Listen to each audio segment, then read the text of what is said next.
Good evening and welcome to our Board of Selectmen meeting for September 20th. All those please rise and join us in the Pledge of Allegiance. I pledge allegiance to the flag of the United States of America and to the republic for which it stands, one nation, under God, indivisible, with liberty and justice for all.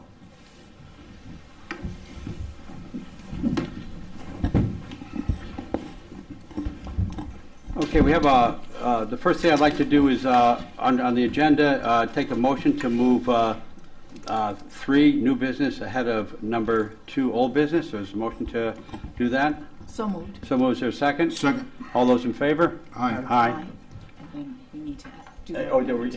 Yes. Well, that's the next thing on. Yes. Yeah.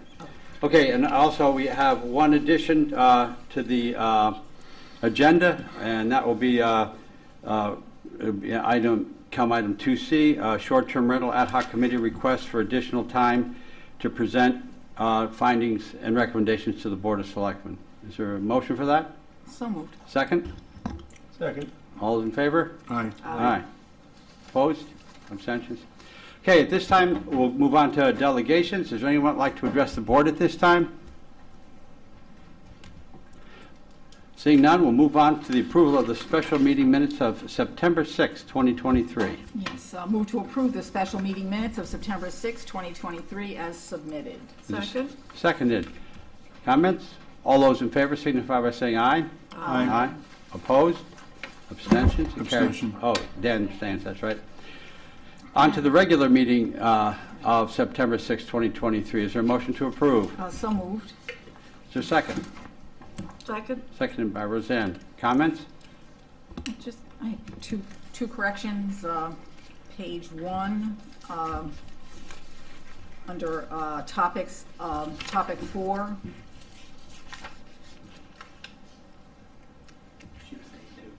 Okay. It's Ms. Cocello noted on that first. There was a correction to the previous minutes, and there was confusion about the names and the spelling. So it should have been Ann, and E for her, and A-N-N-E for me. And Ann had made the correction, Ann Cocello. Okay.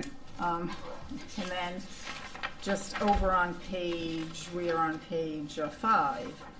I just think this is a typo. It was about middle of the page where it says it's a full biological and environmental review, that sentence of the parcel, and identifies any, I think we wanted to say endangered species. Okay. And that was that. And that was it for me, I think. Okay, any other comments? Go ahead, Ann.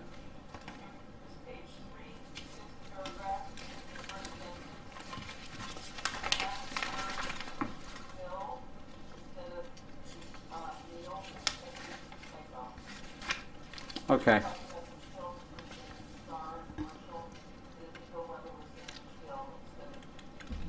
Okay.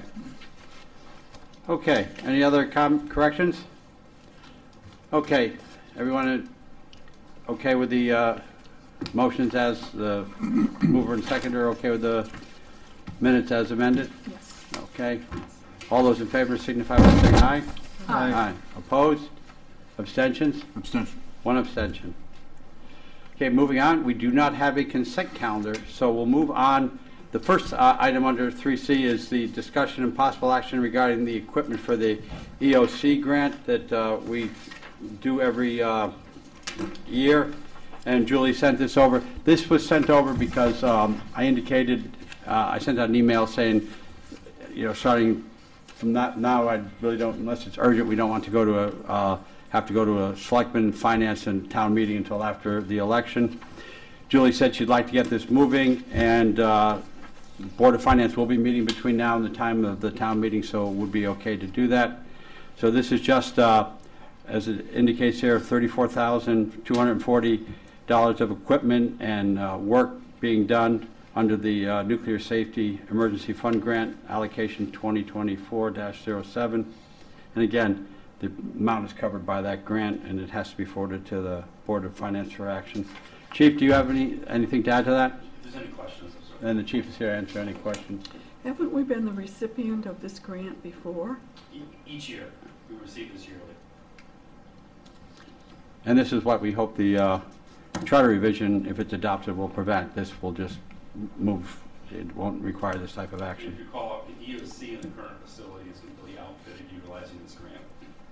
Excuse me, except for the structure that came with the building renovations, everything inside of it has been outfitted utilizing this grant each year. And this is really was for anything in the EPZ from Millstone. Each of the towns inside of that get extra money. Do you want to come on up? Yeah, thanks. Yeah, Chief. just I guess I'm gonna talk about it. yeah, if you're going to highlight the purchase. Yeah. Certainly. And so each year, we receive this grant, or recipients. The state asks us to put in for what we believe that we may need. In our town, over the last couple of years, we have the programmable road signs, the road closed signs that we utilize. I think one year we got the Everbridge system off of this grant. We've also done all of the improvements inside of the EOC, structural, electronic, communications-wise. So this continues our ability to do those things, and it's no cost to the taxpayers because it is 100% funded by this grant. And the requirement of the grant is to be in support of potential disasters? Yes, so everything that is, we have to submit the grant request. They have to approve each of the items on that. There have been times in the past that certain items, because it doesn't fit their criteria, they would say, it's approved, but you can't purchase item X. So it has to be things that are just inside of that.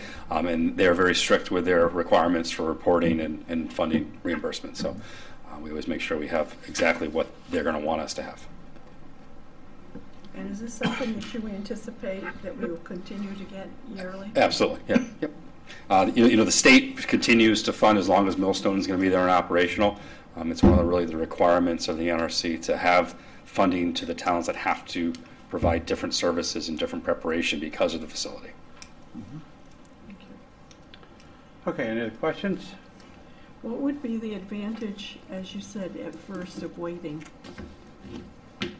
when you first made the remark? I said if the charter revision is adopted, we won't have to bring this to the Board of Selectmen, it'll go to the Board of Selectmen and Board of Finance, but will not have to go to the a town meeting. Okay. Save us time. Thank you. I'll take a motion. Okay, sure.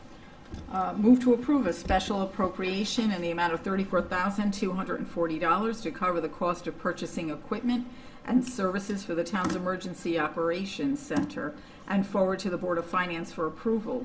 The requested amount will be reimbursed by the 2024 Nuclear Safety Emergency Fund, NSEF, allocation number 2024-07. Note, this will require a town meeting. Is there a second? Second. Okay, second by Dan. All those in favor signify by saying aye. Aye. Opposed? Abstentions? It carries unanimously. Moving on, our next presentation, this has been several months in development. One of the things we've learned over the last several years is there's a definite need for mental health services and support services, not only at our youngest ages, but at adult and our senior population as well, as we're finding out. We've been able to get some resources under American Rescue Plan, which has helped provide some services, as well as this year having some services at the senior level, which we've seen has been extremely beneficial. And here again, one may dovetail into another, where it's not just the senior having a problem, but it's the family, which translates down to younger people. Several years ago, and this is a decade or plus ago, youth services was merged with Parks and Rec. And the main reason was money savings. And right now, and I think Jerry can speak to this, Parks and Recs are not mental health service agencies or human resources agencies. And Sarah, Ann Daigle, Jerry, Don, everyone pretty much in this room has voiced their support for moving into this, because it will provide the best services to help everybody from basically very young to the very old. So with that, they have done a presentation for tonight. They'll present to us. We have several people here that can speak and have also written letters of support, and be opening for questions at the end. Go ahead. Thank you. I think there's a way to show this on the Zoom, or on the... Yeah. There we go. Excellent. My name is Becky McCoy. I work here in town for the Brian Daigle Foundation. I am also a graduate of East Lyme High School, have 2 kids in the school system, and I'm a former teacher. So this has been something that is really exciting to work on.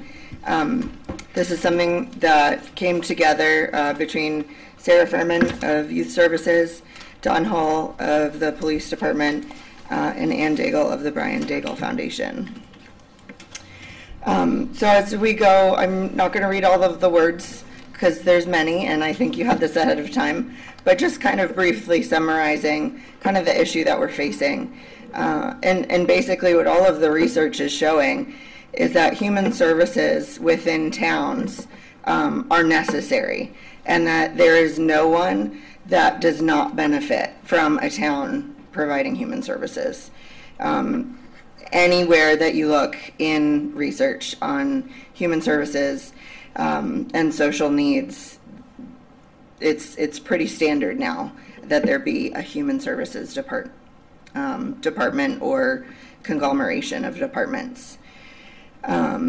So table of contents, we'll go over the needs for human services, data on our town, the goal for human services and the mission, the model of a nearby town and their human services, proposed departmental organization, proposed funding, and then a summary, and there are also several letters of support. So the overview is that we have all of these different services within town already, but they are scattered throughout many different departments. And because they aren't centralized, people are not aware of them and are not able to take advantage and get the help that they need. And it's really difficult for the people in town to meet the needs of the residents when, one service is here and another service is here and they're not all in one place.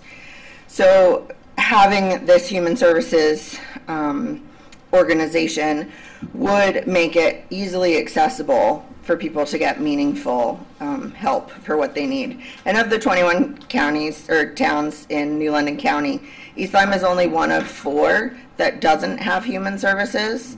Salem, Sprague, and Lisbon are the other 3. So that was pretty sobering to see that the towns of our size are all already doing this. Basically, a human services department does community outreach, which is the mental health, substance abuse support groups, clinical services, and a family resource center. It also provides social services, and it's not so much that the town is providing a fuel bank or energy assistance, but providing access, so helping people fill out the forms, helping people know what state and federal programs are available to them if they need them. Same with unemployment and all of that. It's helping people access the state and federal programs that are already in place. And then youth services, which is the in and after school programs like the youth center, the Viking Mentor Program, and the Juvenile Review Board. So the summary of the needs of the East Lyme residents, all of Eastern Connecticut was surveyed, as well as the town, and it is pretty clear that mental health concerns are severe. The second bullet point is Eastern Connecticut mirrors the national percentage of adults with mental illness, but only 17% of Eastern Connecticut adults have access to mental health services compared to 47% nationally, which is significant. 1,111 7th to 12th graders in East Lyme said that they use alcohol, followed by marijuana as the most common substance. And it's to cope, somewhat for pleasure, but mostly to cope with problems and feelings. And then the youth also reported that they feel lonely, they feel sad. They often or almost always keep things to themselves. They have thoughts of hurting themselves. They have hurt themselves. They feel sad or hopeless. They have seriously considered suicide, or they have experienced some kind of partner abuse.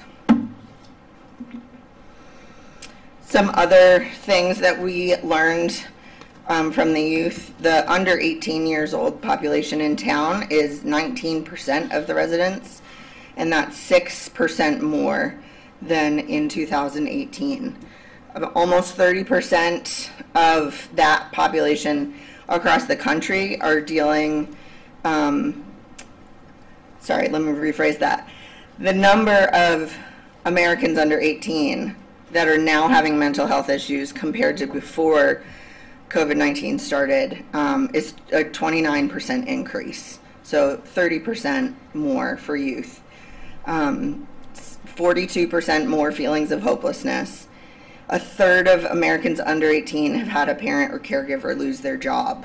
And the kids are really feeling the stress of that. And 55%, over half of people under 18 have experienced emotional abuse by a parent or caregiver, and 11 were physically abused. So it's pretty safe to extrapolate that a lot of our youth are also experiencing these things. According to the National Institute for Health, they have a whole section and research on care management, and they really stress the importance of looking at the mental and physical well-being of youth, kind of like a bullseye. It starts with themselves and the things that they are doing to care for themselves. Then the next rung out is their family. Outside of that is the community, and then the environment, and then society as a whole. So we're really looking at that community level and what can we do. Because if you take that community part out, you are not allowing the youth to reach their full mental and physical potential. They can't do it on their own. The adults in our town are also really struggling. More than 1 in 3 adults experience 1 day of poor mental health in the last 30 days. 1 in 8 reported 14 or more days of poor mental health in the past 30 days, and 1 in 4 reported 1 to 13 days of poor mental health in the last 30 days. So that last one is like extreme mental health issues. So it's the youth, it's the adults, it's everyone in our communities that are really needing mental health services. So the goals and missions for this human services is to foster the positive development of residents by providing and or coordinating preventative, remediative, educational, social, and service opportunities for people of all ages. And that's why it's been called the Human Services Department. Other places may call it Youth and Family Services for kind of the umbrella, but we want to make it clear that these are services that are for everyone in town and not just people who consider themselves within the youth category or the family category. So these are the current services that are being offered, and we'll go into kind of how they're scattered in just a minute. But currently there are lots of therapeutic services. There's the Juvenile Review Board, which is a, just lost a word for a second. It's a, what is the word I'm thinking of? Yeah, thank you. It's a diversionary program to step in and work with youth who are really struggling. There's therapy, there's support groups, and there is a part-time counselor who has a significantly long waiting list. There's youth support through the Juvenile Review Board, there's the mentoring program, and then there's support groups for many different areas. So currently, Youth Services houses the middle school after school program, the Viking Mentor program, the Juvenile Review Board, the substance abuse program, some mental health support groups, and some clinic services. Parks and Rec hosts the pre-K program and the youth center. Public schools are taking care of kindergarten readiness with the family resource liaisons, the elementary before and after school programs, and the Family Resource Center does early childhood and parenting programs. And we currently have no ability to assist residents who need help accessing different state and federal resources. So we use the town of Clinton as a model. The towns are almost exactly identical. The population is slightly different, but the median household income, the demographics age-wise, it's a really good model for us to look at. So they have quite a robust human services program. They have seen a tremendous help since they have started it. They've had many suicides and mental health issues, and they are really proactive in dealing with that. So in 2017 is when they kind of did this merger to bring all these different programs together. They provide clinical services, prevention services, and social services, so very similar to what we're talking about here. This is just an example, but on their website they have 39 different services and programs listed that are administered by 4 people. There's counseling, family supports, financial assistant, general support, senior assistant, student needs, utilities. And if you look at the digital version of this PowerPoint, you can see some of the sample programming, like the expanded descriptions of the programs that they run. So here's the proposed organization for what we would do in East Lyme. It would be supervised jointly by the Youth and Family Services Director and the Senior Center Director. So here is a visual. So we have the Human Services. It's not a department within the traditional sense that there's a department head who manages everything else underneath. It's a co-department heads, so the Senior Center Director and the Youth and Family Services Director work together to oversee all of these different human services. The Senior Center will have senior center programs and social services, and will also be overseen by the Anti-Aging Commission. So that's the same. That won't change. On the Youth and Family Services side, there will be the youth services, there will be the community outreach, and there will be the social services. That's run by the Youth and Family Services Director and overseen by the Youth Coalition and Youth Services Commission. So really, all we're doing is gathering these different programs that are already in existence and having them organized so that they're all in one place instead of being split between all the different parts of town. So youth services would have the pre-K program, kindergarten readiness, before and after school programs, youth center, Viking mentoring, juvenile review board. So social services would be a lot of those helping residents access the state and federal programs should they need assistance. And then community outreach would be the mental health support, substance abuse prevention and education support groups, clinic services, family resource center, which is early childhood, parenting programs, and kindergarten readiness. The funding. The great news is, because this is just a reorganization, all of these programs that we already have are already funded. It's just more a matter of recentering them and grouping them together in a way that makes it more efficient to serve the people of the town. And then looking forward as the program grows, there are already many ideas for doing fundraising through traditional fundraising methods, but also through events in town that the residents can participate in. These are grant applications, some that are already received and others are proposed to look into for the future. But there is a lot of financial opportunity and funding opportunities for human resources. So before we open it up to questions, the research shows that in today's environment, our town is in desperate need of human services.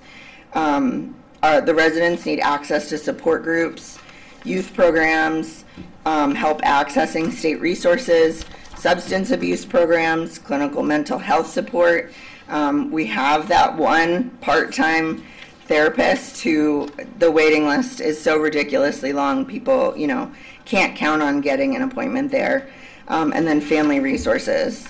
The department and all programs are already fully funded and supported by East Lyme Public Schools, police, Parks and Recreation. And on the digital copy of this, and I'm sure in your packets, there are letters of support from the Superintendent of Schools, Jeff Newton, Chief of Police, Michael T. Finkelstein, Director of Parks and Rec, Jerry Loken, and Senior Center Director, Kristen Carmanica. So, Sarah, would you like to, anyone else like, I know Ann, you're going to speak too, but anyone else like to speak now before we start opening up the questions? Add anything or something like that? Just have to come up and use the microphone, or you can sit at the table there and just make sure the microphone is turned on. That's all. there you go. So speaking on behalf of the counseling services, we have a wait list right now of 12. I have had to send families that have requested that their child receive services through us to outside resources because I can't guarantee that they are going to be seen within a reasonable amount of time. I have had families call and reach out to me about what services are available for, housing and food and clothing. And again, I have to resource them out. Kristen and I have already started to overlap our services. We offer a grandparents raising grandchildren support group that myself and the program coordinator started together, and now our social worker for the senior center will be helping me facilitate that. The social worker for the senior center recently started helping a family that was in need of some social services. And Kristen can speak to that more because she is getting inundated with, families and elderly that need additional services that we cannot provide to them at this time.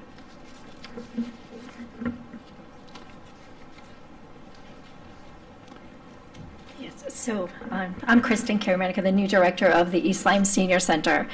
So our social worker started in July.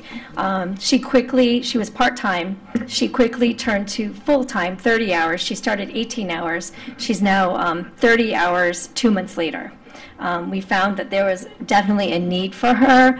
She's assisting with renter's rebate, energy assistance. She's starting training with Choices, which is a Medicare program. But not only is she working with our older adults, she is helping families in town. So right now she's been working with a family who needed food assistance, housing assistance, clothing. She's now also, they're working with protective services with the family. So there's a great need for this human services umbrella. Thank you. Officer Hull. Don Hull with East Lyme Police Department. He's also a Cowboys fan. Big Cowboys fan. So in 1989, when I started with Old Saybrook Police Department, we had Youth and Family Services over there, and they were awesome. It was phenomenal. We had a great working relationship with them, and we were able to offer incredible services. I came over here about 10 years ago. I spent this is my 8th year. I'm the school resource officer. I'm in the schools. And what I've noticed in our community, love the town. I could not be happier, live here, work here. But we have gaps, and they're critical gaps. What we're offering for mental health assistance is not enough. We're not doing enough. What I see, I think I have a unique perspective on what our schools are going through and what they're dealing with. We have so many families in our community that they're relying on the school, the education system, for all their mental health needs. So what we're asking these kids to do at the last day of school is put their mental health on hold until we see you in September. It's incredible. The generational families that live together now that we deal with on a regular basis in law enforcement. In one shift on this weekend, we had a couple of young adults that were emergency committals for mental health issues. And we see that all the time. And all we're doing is putting Band-Aids, and there's gaps. The communication and the ability to work as a community cohesively and give them the continued services is just missing right now. To be able to have this in place where we can have a continuation of services and have an outreach to the families that need it, sometimes it's difficult. They won't ask for it. We may go to calls in law enforcement where there's definite need for some kind of assistance in that family, and that translates to how the kids are doing in school. Many times I'm aware of what's going on in the schools with kids with behavior, with issues. and immediately recognize them as families that we deal with at home. And so when we put those together, sometimes that can be a big help. But ultimately, we need to help the families. We need to be able to put all of that together. It's a lot of sign language, Kevin. No, I was trying to get you, we wanted you definitely to be seen on TV, so. Oh, That's gotcha. all. Yeah, this is a face for radio. So really, what we're seeing now, overwhelmingly, our calls for service for these kind of things, we have officers spending hours in somebody's home, just knowing that, again, it's a Band-Aid. We're gonna put a Band-Aid on it for tonight. They're gonna go to the hospital. 2 to 4 hours later, they're going to be back in the same situation, and many times we don't have the ability or resources or communication in our community to follow up with that. Thank you, Don. Yep. Superintendent, please. And I would invite Chris Mountain, anybody that could offer any, evidence or comments, we would appreciate. Yeah, I think Officer Hull said it very well. He's seeing what's happening, in the schools. This is my 9th year in the district as a superintendent, and just from when I started back 9 years ago to now, it has just grown exponentially. The needs, the mental health needs of students, the support needs, the staffing needs that we've had to put in place, but that's for 6.5 to 7 hours a day. The other 18 hours is what we're concerned about. The weekends, the summers. Those are the times that there really is a discrepancy and a lack of support. And if I step out of my role as superintendent, as a resident of this town, I look around at all the other towns around us, it just doesn't make any sense that we don't have a robust service in place. We're doing good things, and Sarah and the team have been here, but we have to keep that going. It doesn't make sense not to go backwards for every resident, every individual. We've all been touched by somebody that has a mental health need.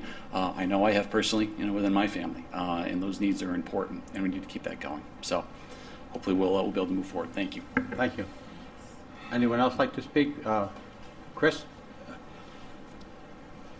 And Chris, just so I would just state what your position is at the high school.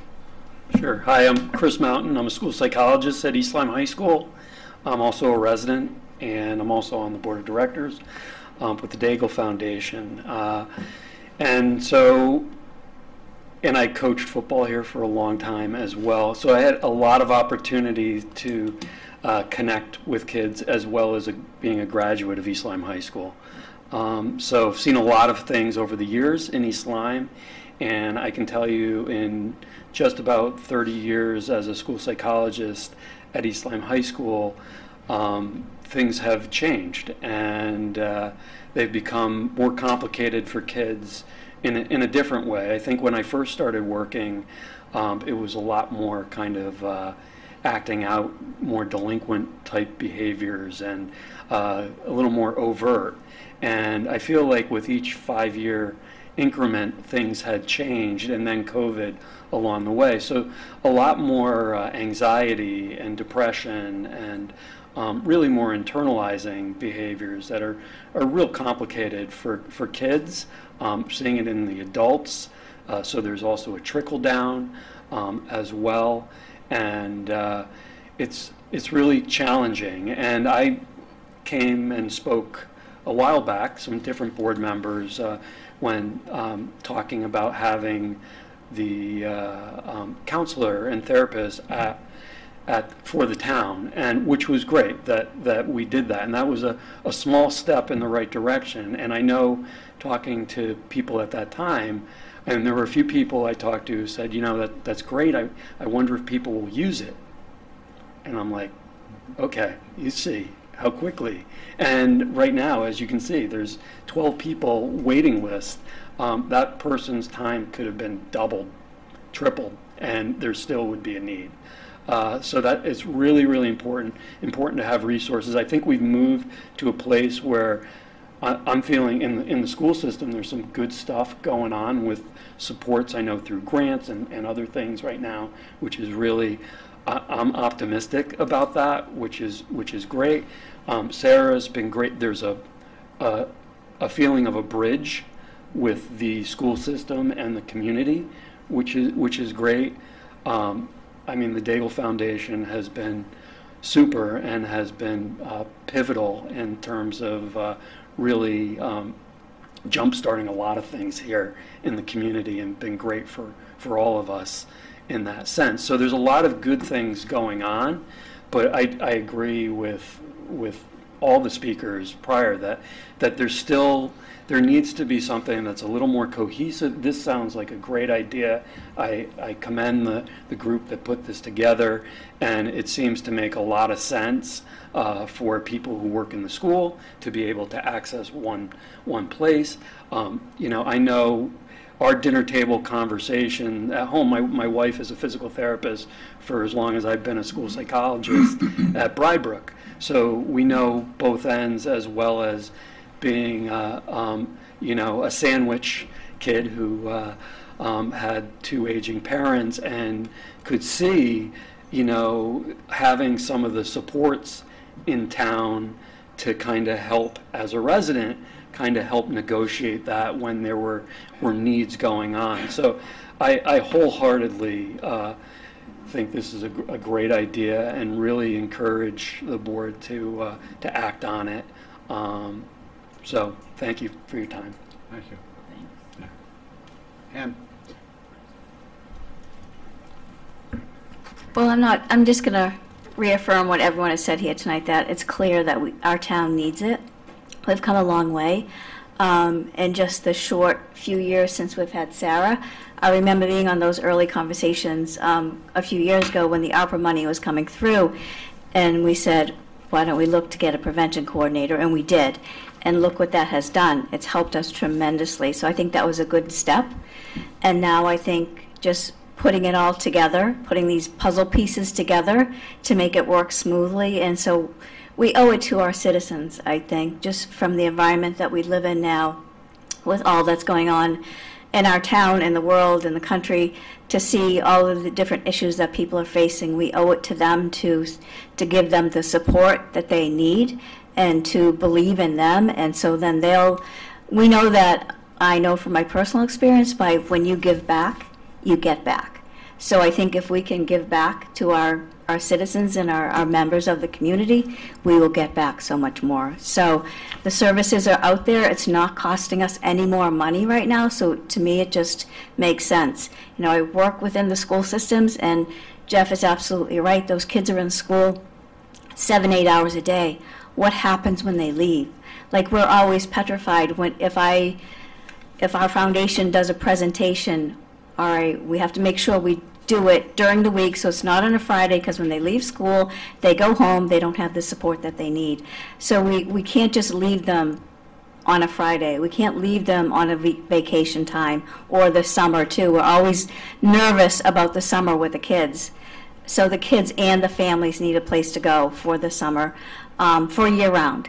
So I hope you guys will consider this. I think it's important for everyone at stake, and everyone gave good reason. So, and I just want to give a shout out to Becky for putting this all together. So, Thank you, Becky. Some questions. Here again, I didn't have this on for an action item tonight because if we want to move forward, we could easily formalize something, which we'd have to do, and bring it back for the next meeting, which would not be hard to do. So, questions? Bill, do you have anything you'd like to ask? I will start and work down. Yeah, so, I have mental health issues in my family, and I've got senior parents that went through different isolation things and mental health issues and things like that. So I totally support, and during the budget conversations, I supported increasing what we do for the citizens. What I don't see when I look at this is there's no increase in funding, there's no increase in leadership, I understand we're trying to consolidate everything, but if we've got a part-time therapist that's got 12 people in backlog, and we've got counselors that got waiting lists, and we've got professionals that have more demand than they have capacity, I don't understand how this addresses that. I don't understand how we're giving more services to more people by consolidating departments. And I don't know how we efficiently consolidate departments by not putting somebody in that human resources services top head. So you got the seniors and you got the kids, and there's really nobody that's directing traffic between them. So I guess part of my question is if you're modeling after Clinton, does Clinton have somebody that's at that top position, and what elements of this gives us more services to the citizens of the town?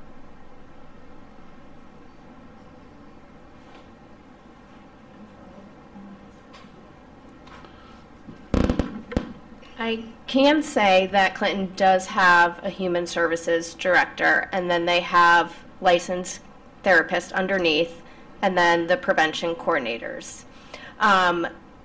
We thought that maybe we can take together both youth and family and the senior center and make a commission to have oversight of both departments, a human services commission.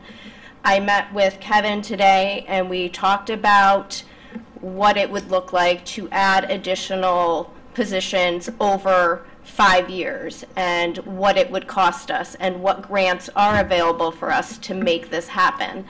I don't know if Kevin would want to speak to that, or if Ann would like to speak more about Clinton Services, because she does work very closely with them. Yeah.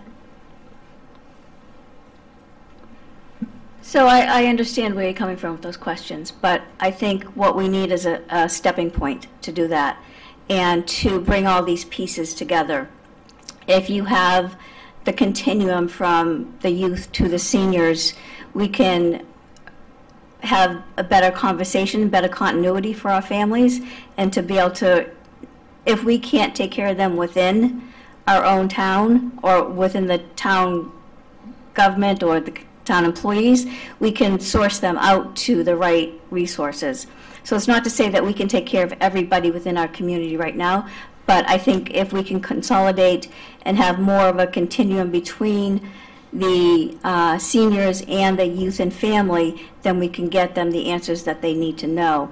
And yes, this is a stepping stone, and there are a lot of avenues that we can go once we get something in place. There is a lot of funding out there. I did work directly with the town of Clinton. They applied for grants. Last year they got a $600,000 grant to provide mental health services for all of their town members. So there is funding out there, but it's under the guise of the Human Services Department in the town of Clinton. We don't have that to even go for the money yet. So I think we have to have something in place in order to go for the money. And then starting up with a strategic plan and work that way.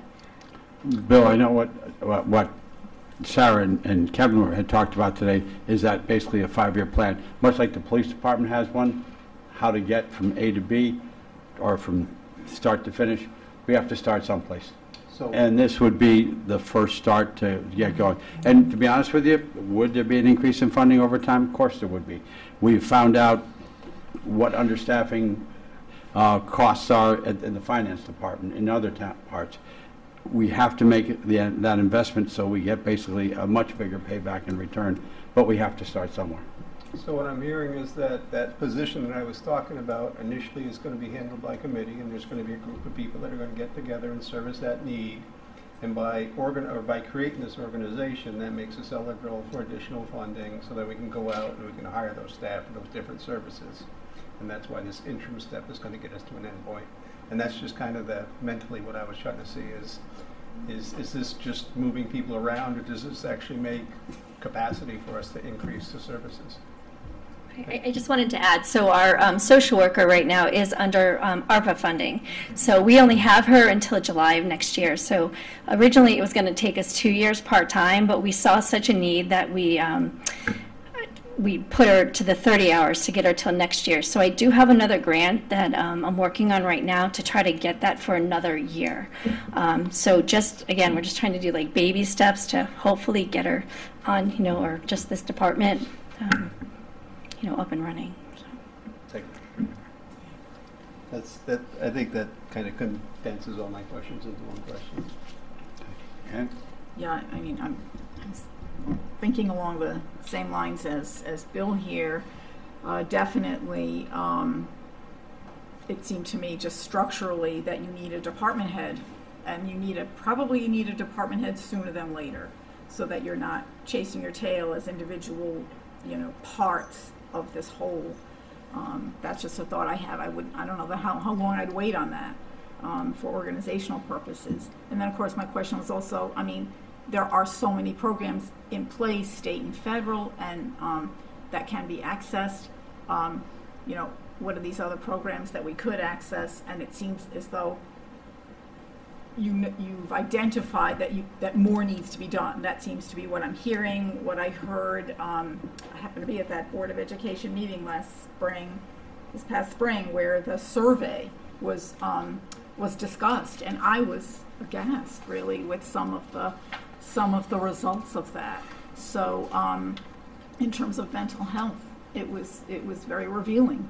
So, yeah, I think that evidence is pretty clear. So the question is, how do you do that, you know, and how do you do it sooner than later, and you know, and spread the good work, so to speak.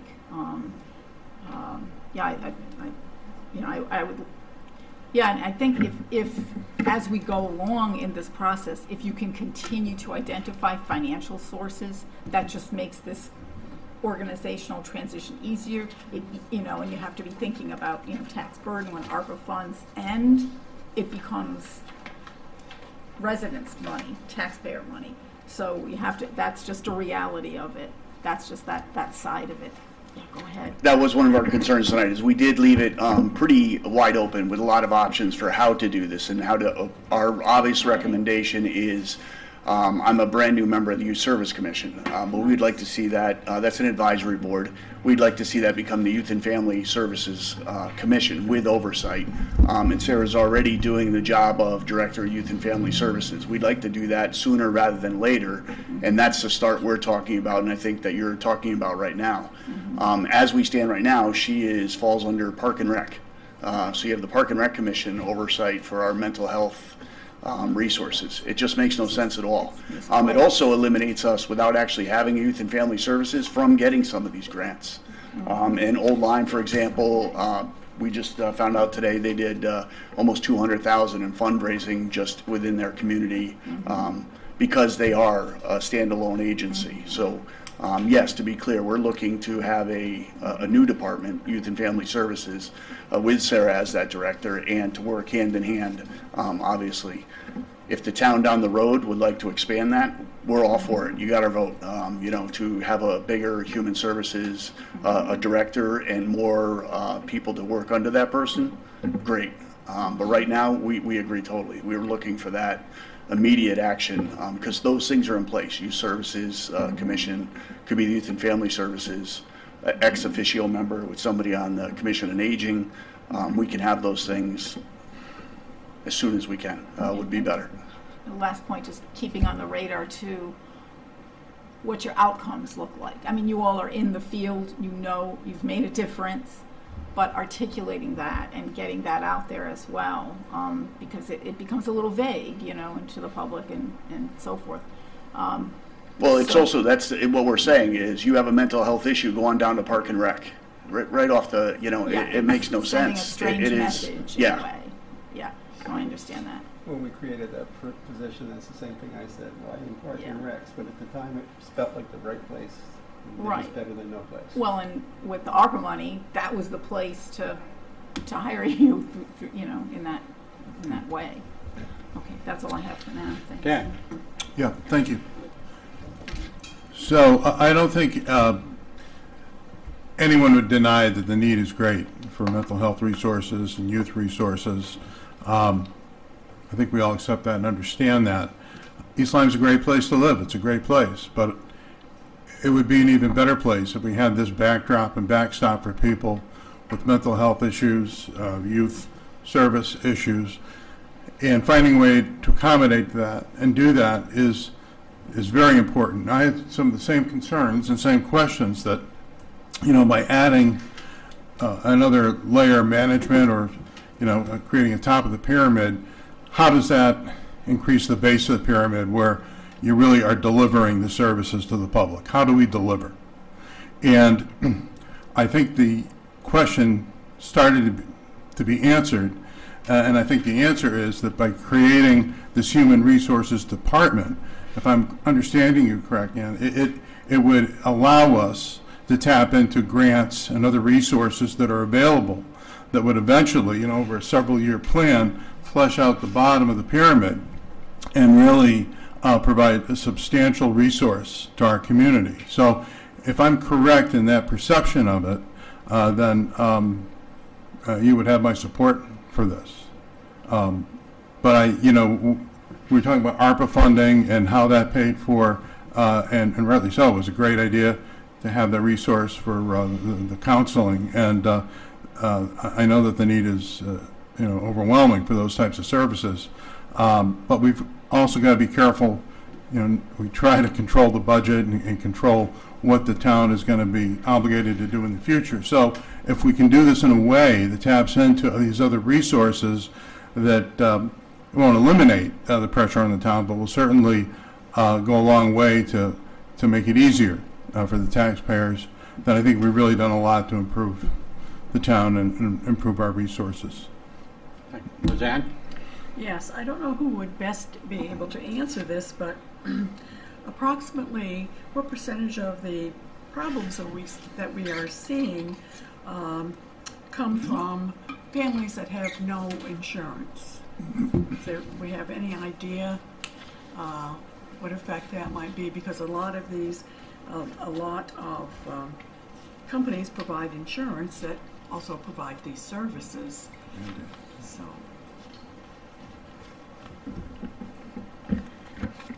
I will speak to the therapy piece of it. So right now we offer free counseling services. So for families and youth and elderly and adults that do not have insurance, that's not going to matter because we are providing them with a free service.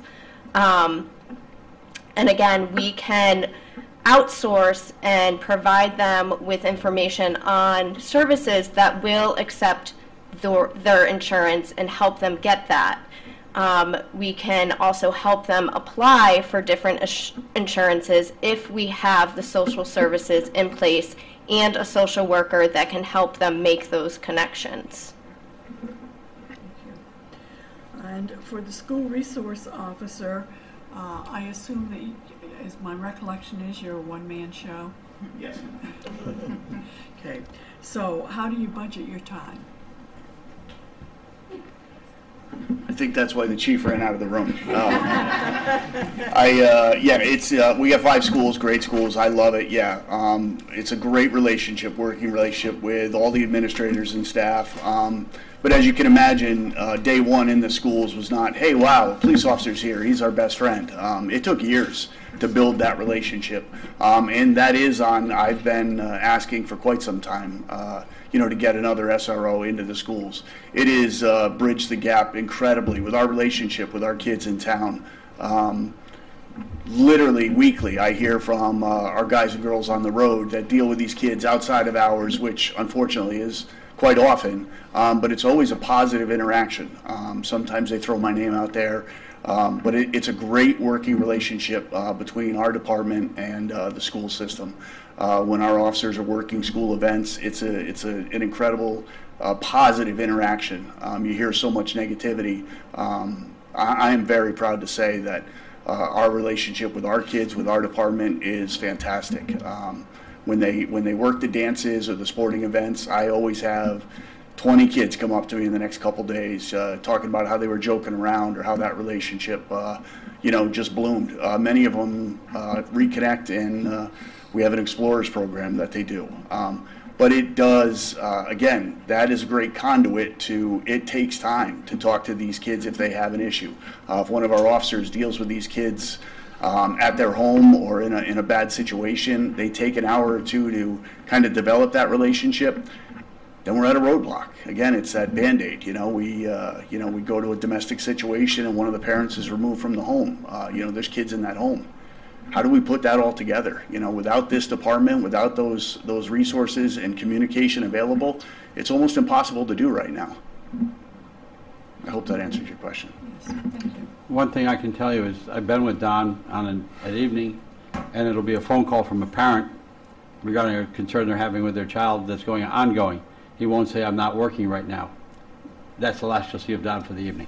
And, that's the type of respect and cooperation he's developed with the town. So, and the nice thing to see is you see everybody here from Parks and Rec, from law enforcement, and from the schools. It's just, I think, a really very good turnout to show that there's a level of support here. And, I'm sorry, Rosanna, you all done? Yes, I am. And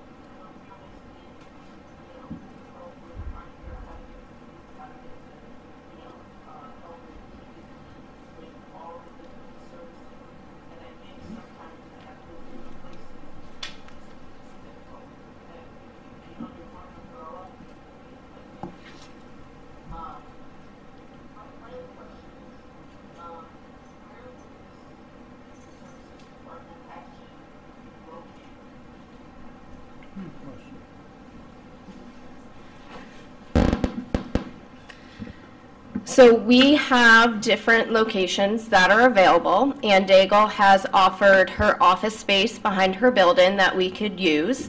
There's also the second floor of the police department that is not being utilized right now.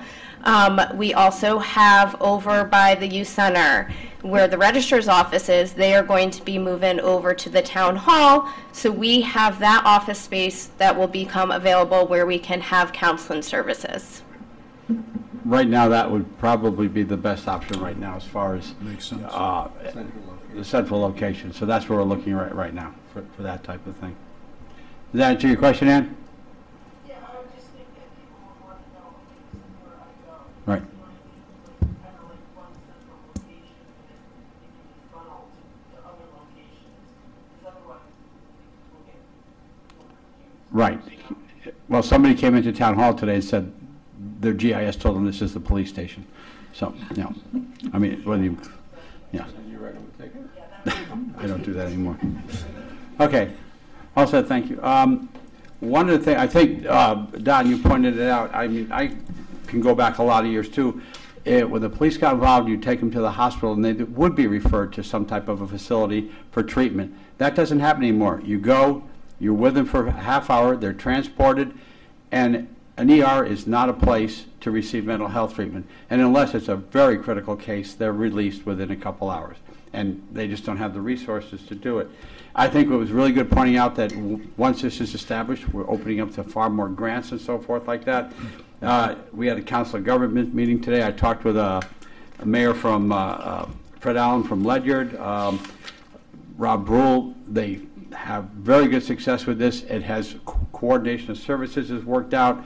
And as I said, as time goes on, will this be an increase in a contribution from the town? Of course it will.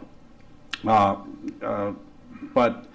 this is that first step, and I'd love to keep moving forward and come back within the next meeting with a formal proposal to establish this. And Kevin and I will work it out. And I think what we'll do in that presentation too is have that 5-year plan. What will it look like in 5 years?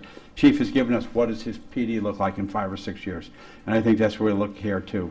But we have the resources, to say the least. We have some very talented people, and it just amazes me how Kathy Wilson was able to do what she could do, and that too, and the need. I mean, and it's just increasing and increasing at the senior level, everywhere else, and I think this is a great way to, and then you'll make people aware. People aren't aware that if you're a veteran, you have access to some services. TVCCA is available, Care and Share, all these places that people just don't know. Now you'll know how to refer them. So I'm very much in favor of moving forward this. Any last comments? One thing I'd be interested in poking at, I know you said that therapy is offered free to everybody, but if they have insurance coverage, do you have the ability to bill their insurance so that you can increase your coverage for how many people you can cover? Yes, we have talked about that, about starting to, charge for counseling services, do a slide-in scale for families. So that is an option that we can consider moving forward, is starting to utilize the insurance coverage and offering a slide-in scale for families. That would just like Yeah, to a little hire bit more of therapists. Board of Finance never leaves. I know. No, it's a very good point, though, I do it because all those are day long. questions, those are comments people are going to make, and stuff, so. Any other comments? I would just say also that, I think it was 2008 when the law changed that the insurance companies have to cover mental health services. And if you look at graphs surrounding that, access to mental health care increased after that date, but the satisfaction and results decreased. And there was quite a wide gap between availability and how it was helping people. And I think initiatives like this that are more local and make it more accessible helps to close that gap. So I think this is a really good idea and hope we can move forward. Okay. All right, thank you. We okay with a break for 5 minutes? Yeah, I have one last quick question of Jerry. There's a plan being put together by Brian Cleveland and Associates for the community center. So to determine upgrades, et cetera. And I know that the department heads have made their wishes known, and the plans are coming out. So is this anywhere in that mix in terms of articulating that this would be a group that would be housed in the community center? Thanks. Hi, Jerry Locken, Director of Parks and Rec. So yeah, those questions were asked in the interviews that we had with the Brian Cleveland Architects that's doing the I guess a feasibility study on what we should do at the community center and how to make it work more effectively. Okay. So the spaces that Sarah was just talking to, those are spaces that Brian Cleveland Architects is fully aware of and what potential uses. So, how it's going to shake out, if it's going to be that room or they're going to shift this thing to that room, but somewhere in the community center, there's an expectation that it will be in there. It will be there. Okay, because he's giving a variety of plans, so that's very helpful, I think, for you.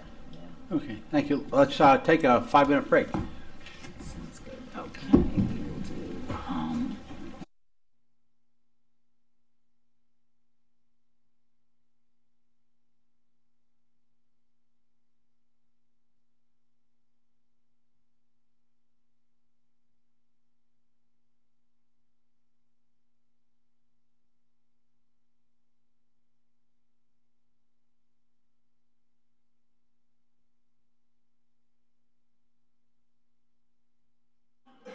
Okay. Okay, we are back. In a matter of, for time constraints in that, we had the Darrell Pond master plan for presentation tonight, but since the other presentation ran along, we're going to table that. The next thing, since we are still under new business, we'll have to post a special town meeting for October 4th. Yes. Okay. So if we could yes. move that. Okay. This is to be, correct, Kevin? Okay. East Lyme Land Trust specified properties at Hathaway Farms, Oswegatchie Hills, and Brainerd Road. It's 3D.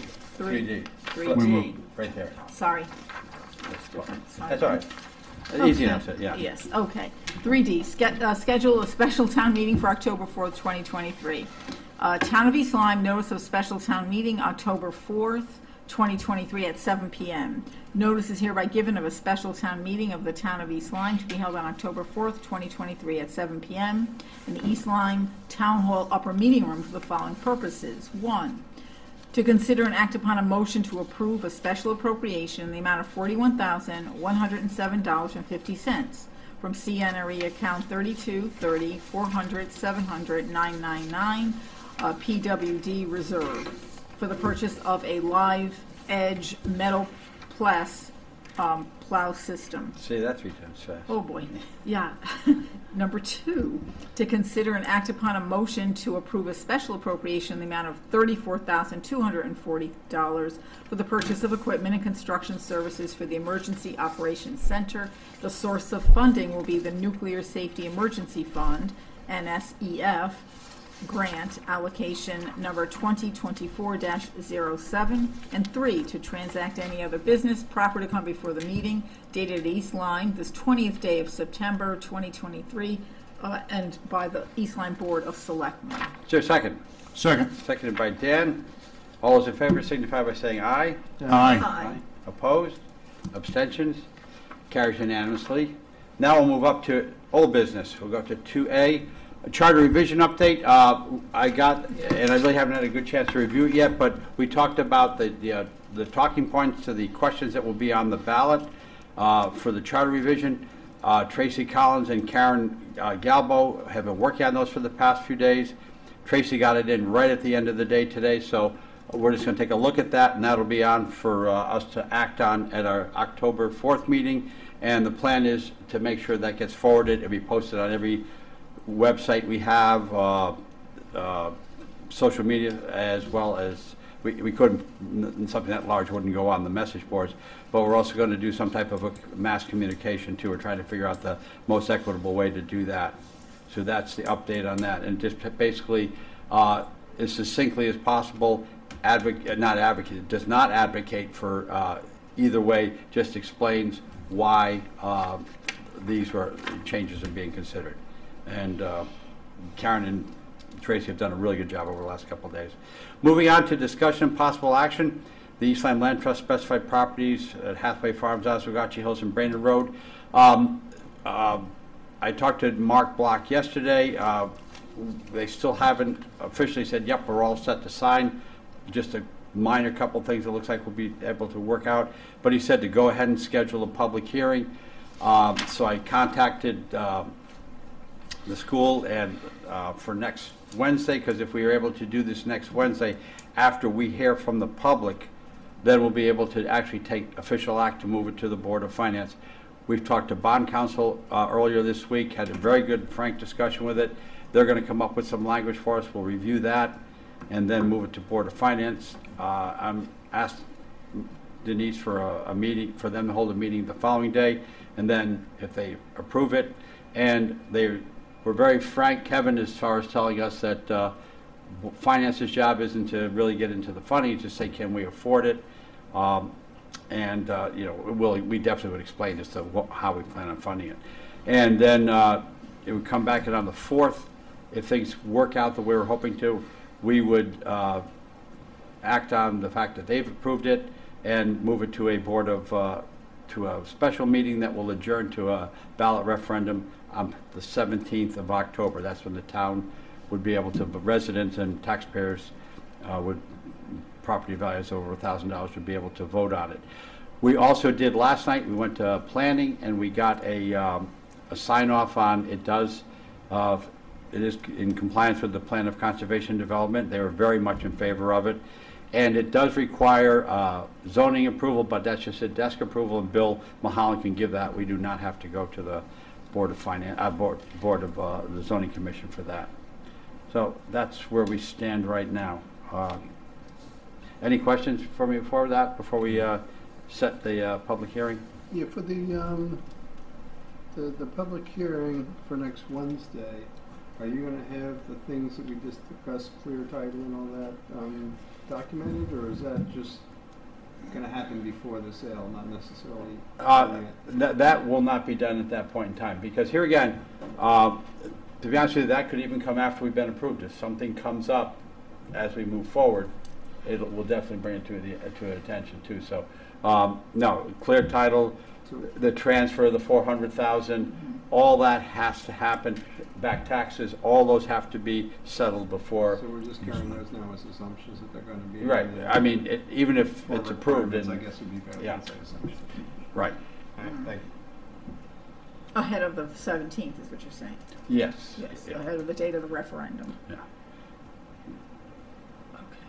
And just a question, that public hearing on September 27th, so that's sufficient notice for that? Yeah, because there's, yes, the time clock doesn't really start on anything as far as even this too, because if tomorrow, let's say it runs in the paper on Friday, that's perfectly good. And it'll be posted on all our websites and that tomorrow and page tomorrow. No, that means it too. Where time lines start coming into play with that would be once we send it to the Board of Finance. The Board of Finance has 30 days to act on it. They're not going to take that. And we have to act within a certain time after Board of Finance ends it with us, and then from the time we act on it to adjourn to a town meeting that will adjourn to a referendum, it has to be no sooner than 10 or later than 14. And this would be 13 days. So Okay. it meets all the requirements. Okay. So I will, nothing else, no one has any other comment? Okay, I will, okay. East Lyme Land Trust specified properties at Hathaway Farms, Oswegatchie Hills, and Brainerd Road, schedule a public hearing. Town of East Lyme Board of Selectmen, notice of public hearing, Ray, possible purchase of East Lyme Land Trust specified properties at Hathaway Farms, Oswegatchie Hills, and Brainerd Road. Notice is hereby given that the East Lyme Board of Selectmen will hold a public hearing at 7 p.m. on Wednesday, September 27, 2023, at the East Lyme Middle School cafeteria, 31 Society Road, Niantic, Connecticut, to receive comments concerning the town of East Lyme's possible purchase of East Lyme Land Trust specified properties at Hathaway Farms, Oswegatchie Hills, and Brainerd Road. Interested persons are invited to attend and be heard. Dated at East Lyme, Connecticut, this 20th day of September 2023, by the East Lyme Board of Selectmen. Is there a second? Second. Seconded. All those in favor signify by saying aye. Aye. Aye. Opposed? Abstention?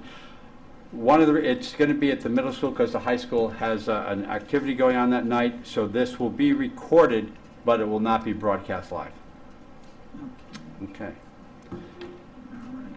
And then moving on to 2C, which was the Right. short-term rental ad hoc request. As when we passed the approved the charge back on August 2nd, we said 90 days after their first meeting, and they could request more time if necessary. 90 days after their first meeting, I think, would have been something like the 12th or something like that of November. Probably not the best time to be coming with a presentation. And this, with them holding a public hearing next week, it gives them time, so they've requested January 17th, which is perfectly in compliance. And I talked to Mark about this. He said, yep, everything's fine with this. So. Okay.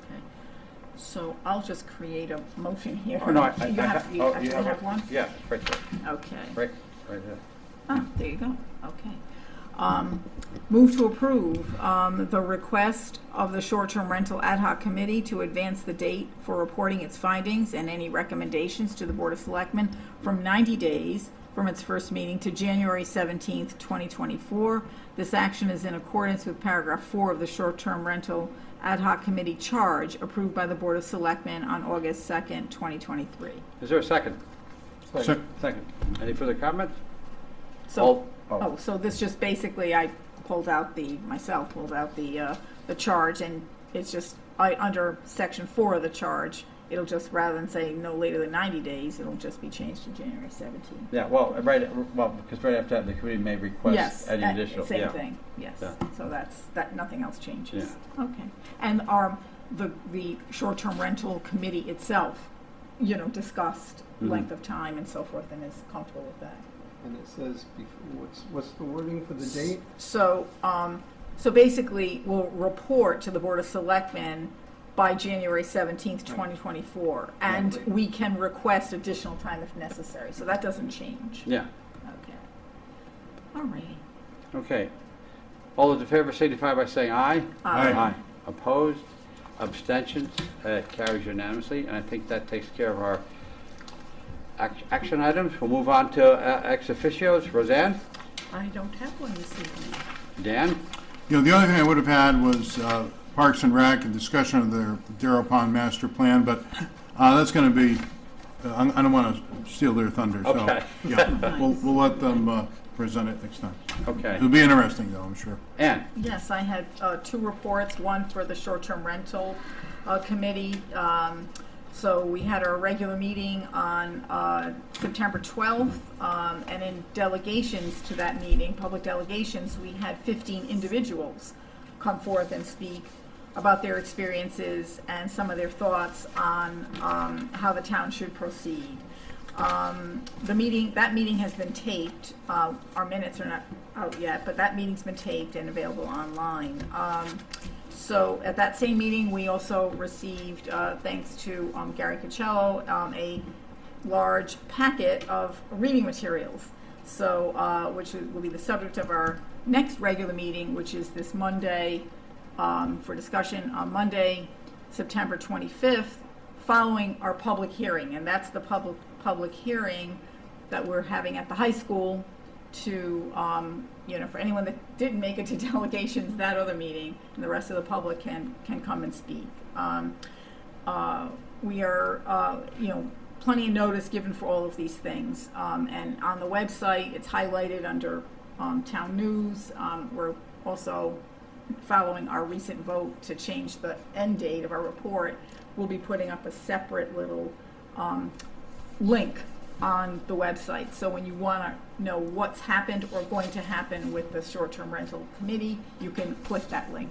Similar to what the Charter Revision Commission had, so that it's just easier, because it's kind of buried as a subcommittee when you look under, try to find that information for minutes, agendas, and so forth.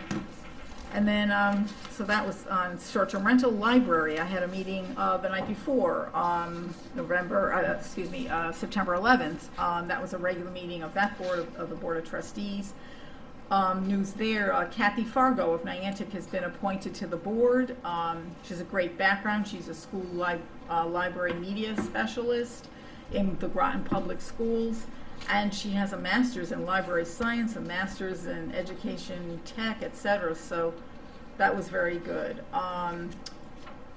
The library is very early with their budgeting. And so at their next November meeting, they will have a draft of their 24-25 budget. So that's good news. The library will also, this year, co-sponsor the Niantic Heritage Day, which is on September 30th, in addition to Parks and Rec in our town. So that was great. I mentioned when we were talking about our, creating this new human resource, not human resources, but our new, Human services. Thank you, human services department. We were talking about using that building that they're in. And Brian Cleveland does now have some plans, a variety of plans, which will be disseminated to the department heads to discuss. So that's exciting for that. But that's about it. Questions? Joe? You covered planning for me and building was canceled. So, Yes. no. Okay, I'll cover planning. The main thing is they, here again, they acted on our request for them saying that the purchases of the properties would be consistent with plan of conservation and development, but they also reviewed some of their subdivision regs. One of them, which was going to try and say if someone wanted to do a subdivision, they couldn't do it unless they were current on taxes on the property. Town attorney said, nah, that's not a regulation. That's something that would have to be in the form of an ordinance. So they're going to be requesting, and there's only one board that can pass ordinances in town, so they're going to be drafting something up to send to the Board of Selectmen as time goes on. Nothing really very quickly. Today, as you know, we've talked about the route, not the Route 161 Exit 74 project. I'll speak to that first. Probably about another 2 to 3 weeks of blasting before they shut that down for the year. But as far as the work on the sides of the road and that, they're going to go as long as they possibly can because they did lose some time. We've had a very wet period, so but they're still on schedule. The first thing they hope to be opening next year will be the new northbound Exit 74 exit ramp. Exit 73. No, 74, right, which will come off at by Burger King there. So that was the first major noticeable improvement. People go, wow, that's here. So that's what they're talking about. But there'll be an end of the year meeting fairly soon just to say where they stand on that too. And they have reached out, GM2 Engineering has reached out to the school to kind of do an internship for any students that might be interested in pursuing that type of a career. And what we did is the Route 161 corridor study is right here. I got it today. At the Council of Government meeting, I have only read the first 10 chapters, and so I don't know, but it's comprehensive, and it talks about that, and I'll make a report on it at the next meeting. This is the one we've updated before about basically what comes after they finish up at Exit 74. This will be for Industrial Park Road South on 161. There's no money for it yet, but this is what the plan is going to be. Giving Garden received a couple of events up there. They had an open house back on Labor Day weekend, which was very interesting. And then last week ago today, they received an award from United Way because over the last few years they've donated over 19,000 pounds of vegetables, organic vegetables, to people in need in southeastern Connecticut. So it's a really wonderful facility they have up there.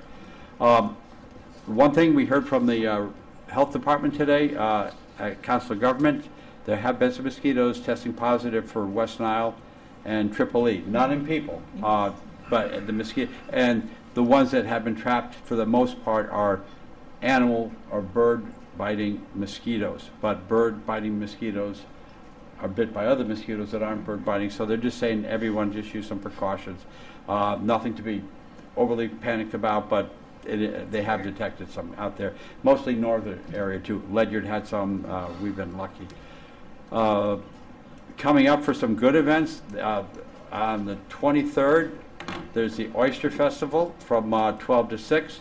Prior to that, at 9:30 is the Niantic 10K.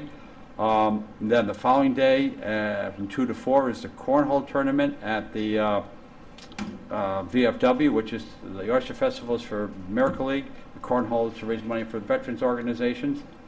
Then the 30th is a really busy day. You have the Walk Out of the Darkness walk for the Brian Daigle Foundation and the whole organization they're affiliated with. And that's also the Indigenous Peoples Day celebration at McCook's. For the Niantic tribe will be there to have a presentation. And it's also the Vintage Market from 10 to 4. So that will be a really busy 30th. And then we'll have another meeting before we announce what's coming up in October. So that's it. Any questions for me? My perception of the 161 highway road work is that it's not influencing traffic as much as some people were concerned that it was, that they're doing a very good job of keeping traffic moving through. Is that your perception? We have received one complaint about the blasting, and that was only because there had been some problems with the website with the alerts, but that's been straightened out. 15-minute notification instead of 15. Well, one was like 3-minute notification, so a little bit there. But outside of that, everything is It seems to be going well. very well. They're really organized. Having the additional police help from Montville is helping our police officers not have to overextend themselves, so it's worked out well. I was talking to Mayor McDaniel today, and he said, no, my guys are enjoying the overtime. So, and he said, and I'm not paying for it, which is what he said was the best part of it. So, if there's nothing else. Ask if he had anything. Ann, anything for us, Ann? No, I don't know. Okay, thank you for that. Okay, if not, we'll move into executive session to discuss collective bargaining, local 3377 International Association of Firefighters, AFL-CIO. I don't have the motion. Yes, I don't either, but we will. We can. We know. Yeah, so moved. Move to executive. At 8:34 p.m. 34 p.m. Is there a second? Second. You can, I think we can keep you in this. It's just that. That you hold. I don't know. I'm just saying, I think she'll stay up there. So we have to come out of executive session. So Right. the board entered into executive session at 8:34 p.m. and we returned at 8:53 p.m. and no formal votes were taken. Okay, motion to adjourn? So moved. Is there a second? Second, we adjourn. Have a good night, everyone. Thank you. Thank you. So as, hang on. Where we at? Now we have to.